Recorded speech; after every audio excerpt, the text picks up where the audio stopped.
ঘৈণীয়েৰৰ গাটো বেয়া বুলি শুনি মোৰ বুকুখন চিঙিংকে মাৰিলে নহয়। মোৰ ঘৈণীৰ গা বেয়া, আপোনাৰ বুকুখন চিটকে মাৰিলে? এইবিলাক আন্তৰিকতা লোৱা। মোৰনো ভাই বুলিবলৈ কোন আছে কচোন?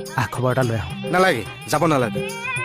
বেমাৰৰ খবৰ ল'বলৈ আহিছোঁ, তই আগভেটি ধৰিছ যে? ছাৰ, ৰাতিপুৱাৰ পৰা মোৰ ঘৈণীৰ খবৰ লোৱাৰ উৎপাতত মই ডিউটিতে যাব নোৱাৰিলোঁ। নাই, হ'বই তাই মানুহ টানে ভাল। এই আন্তৰিকতাবোৰ অলপ কমাওক, নহ'লে মোৰ কেতিয়াবা চাকৰিয়ে যাব। তোৰ ইমান অসৎ মানসিকতা বুলি মই ভবা নাছিলোঁ দেই। তই বেলেগৰ লগত মোক তুলনা কৰিছ কমল। আঘাত পাইছোঁ। হ'ব, আপুনি ইয়াতে ৰখক, মই ইয়ালৈকে ঘৈণীক মাতি দি আছোঁ। বেমাৰীৰো খবৰ ল'ব আৰু নতুন বছৰৰ শুভেচ্ছাও দিব। ৰ'ব, আহি আছে। হাসনা, আহা।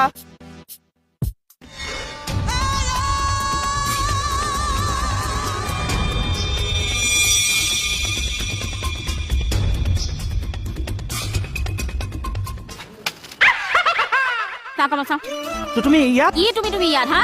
মোক নতুন বছৰৰ শুভেচ্ছা দিবলৈ আপোনাৰ সময় নোলায়, কিন্তু কমলৰ ঘৈণীয়েকক শুভেচ্ছা দিবলৈ দৌৰি আহিছে।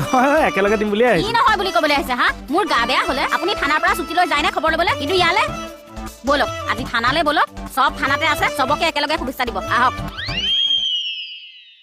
বছৰ আৰম্ভণিটো মোৰ ধুনীয়া হৈছে আৰু